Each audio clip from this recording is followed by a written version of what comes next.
Assalamualaikum warahmatullahi wabarakatuh dan salam sejahtera untuk kita semua.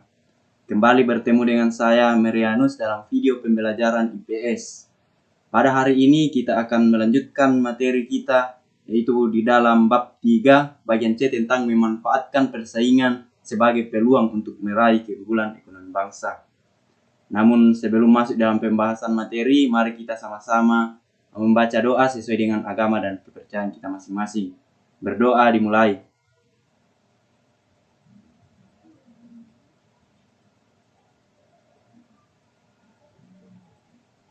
Berdoa selesai.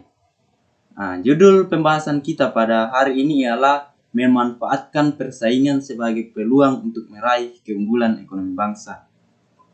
Berbicara persaingan, tentu adik-adik sudah pernah diperhadapkan dengan hal ini, bahkan sudah pernah mengalami yang namanya persaingan.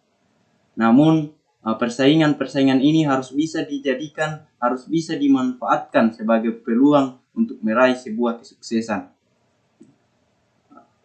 Persaingan ini banyak kita jumpai di dalam kehidupan kita, seperti persaingan politik, persaingan bisnis, bahkan persaingan di dalam kelas.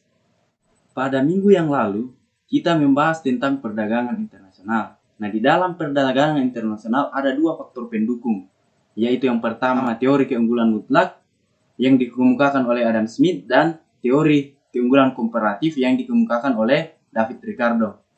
Nah, mari kita bahas satu persatu. Yang pertama yaitu keunggulan mutlak. Jadi menurut teori keunggulan mutlak ini, suatu negara dianggap memiliki keunggulan jika suatu negara dapat memproduksi suatu barang dengan biaya yang lebih murah daripada dengan negara lain. Hal ini bisa disebabkan oleh beberapa faktor. Salah satunya ialah ketersediaan bahan baku berupa sumber daya alam. Kita tahu bersama bahwa negara kita ini kaya akan sumber daya alam. Nah, Indonesia akan unggul ketika sumber daya alam ini dapat dimanfaatkan, dapat dimaksimalkan dengan baik. Salah satu contoh keunggulan mutlak yaitu misalnya Indonesia dengan Thailand memproduksi dua jenis barang, yaitu pakaian dan tas, dengan asumsi masing-masing negara tersebut menggunakan tenaga dan waktu yang digunakan sama.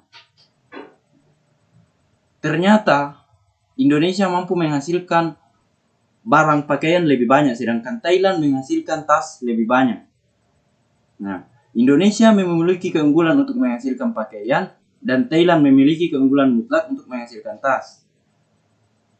Nah, jadi kedua negara ini sudah mempunyai kedua keunggulan, yaitu Indonesia mampu menghasilkan pakaian dan Thailand mampu menghasilkan tas. Nah, disinilah akan terjadi yang namanya perdagangan internasional. Otomatis Indonesia akan membutuhkan tas karena dia tidak mampu menghasilkan tas dalam jumlah yang banyak. Begitu juga sebaliknya. Thailand akan mengimpor pakaian dari Indonesia karena mereka tidak mampu memproduksi pakaian dalam jumlah yang banyak. Nah, itu salah satu contohnya. Kemudian masuk ke teori keunggulan komparatif. Jadi teori keunggulan komparatif ini dimiliki suatu negara jika negara tersebut dapat memproduksi suatu barang lebih banyak dengan biaya yang lebih murah dibandingkan negara-negara lain. Hal ini bisa disebabkan oleh sumber daya manusia atau kemajuan teknologi yang dimiliki. Sebagai contoh, Indonesia mampu memproduksi hasil-hasil pertanian berupa sawit, karet, kopi, dan lain-lain, tetapi tidak mampu menghasilkan timah seperti halnya Malaysia yang mampu menghasilkan timah secara banyak dengan harga yang murah.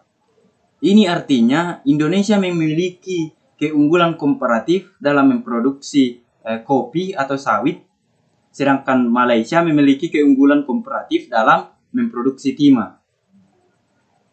Lalu apa keunggulan-keunggulan yang dimiliki bangsa kita ini, bangsa Indonesia? Yang pertama ialah keunggulan sumber daya alam, seperti yang saya jelaskan tadi. Kemudian keragaman yang kedua yaitu keragaman budaya. Nah, apa kaitannya dengan negara lain? Kaitannya ialah dari keragaman budaya ini menyebabkan daya tarik wisatawan atau daya tarik orang luar untuk masuk, untuk datang di negara kita, sehingga ini dapat menambahkan devisa negara. Kemudian yang ketiga yaitu jumlah SDM besar. Indonesia memiliki penduduk kurang lebih 260 juta jiwa. Jika dari 260 juta jiwa ini dapat dimaksimalkan, maka ini dapat menghasilkan produktivitas yang tinggi. Sekian pembahasan materi dari saya.